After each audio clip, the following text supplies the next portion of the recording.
Hello, I'm Donna Cato. Welcome to this basic tutorial on conditioning polymer clay. Polymer clay is subject to what we call advancing. All clays advance and change after their manufacture. Conditioning is, in my mind, remixing the ingredients in the clay so that they are once again uniformly distributed. Conditioning, in effect, reverses the naturally occurring advancing in polymer clay. Inadequate conditioning can result in weakened finished items and even cracking. Each brand of polymer clay is different, beginning with the ease or difficulty of conditioning. I believe conditioning should not be the sole criteria when using any clay, for the easiest clay to condition might well be the most difficult to later handle. My recommendation is that you try as many clay brands as you can and see which brand works best for you. As you continue to work in this incredibly diverse medium, you may well find you're using different brands for different purposes. For this demo, I'm using Cato Poly Clay. As clays go, it is one of the more difficult to condition. This isn't a complete negative, as once the clay is conditioned, it is one of the easiest to handle and work with. Your clay will tell you about its condition. If you slice a block, as I have in the far left picture, you can see light areas. Those light areas indicate that the clay is dry and definitely in need of conditioning. Regardless of whether you see this or not, your clay should be conditioned. I work half a bar at a time, then work the conditioned halves together. The middle picture depicts flattening the half block by rolling and pressing the clay to thin it. If you skip this step and try to roll the half block through the machine, you'll get a sea of crumbles beneath the rollers. As you work, it's important to keep moving the block. Roll a little, pick it up and move it, roll it again. If you simply roll to flatten without moving the clay, it will stick to your work surface, making it difficult to lift. Roll and lift to flatten the clay until it is just a bit thicker than the thickest setting of your pasta machine. The picture on the far right shows just how thin the flattened sheet is, relative to the other unconditioned half of the block. The flattened piece is now rolled through the thickest setting of the pasta machine. Do not fold the sheet before rolling it through. The picture on the far left shows the rolled sheet. The clay has split, but this isn't a problem. I could continue to condition through this thick setting, but the clay would probably crumble and it would take longer to condition, so I will thin the sheet. A thinner sheet will expedite the conditioning process. Reset your machine, skipping a setting to a thinner setting.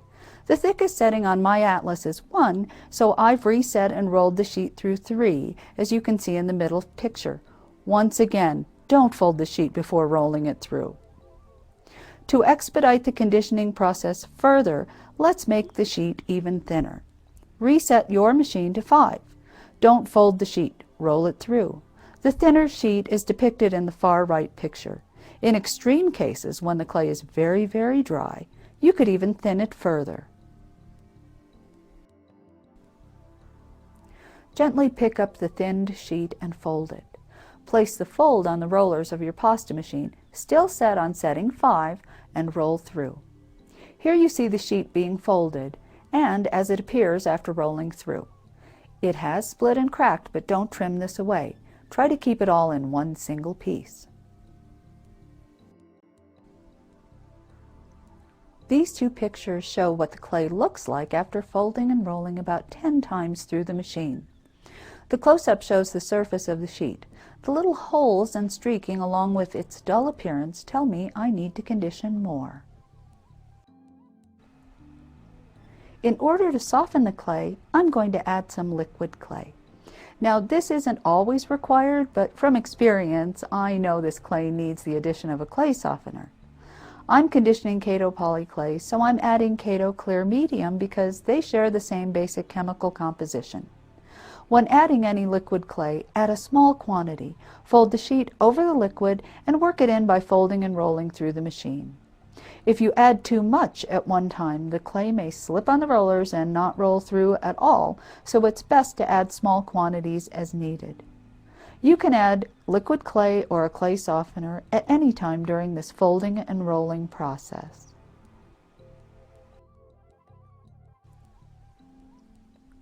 Here you see the clay with the addition of liquid clay, folded and rolled about 10 more times.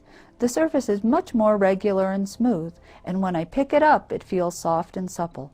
This clay is conditioned. Here is a side-by-side comparison of the clay after being folded and rolled 10 times on the left and the conditioned clay on the right. You can see the difference in the surface sheen. The clay itself even appears blacker. Thank you for viewing this basic tutorial on conditioning your clay. Conditioning is what you'll have to do each time you work with polymer clay, and soon it'll be second nature to you. Please look at our class offerings for tutorials and classes in this incredible medium. For Craft.edu, I'm Donna Cato.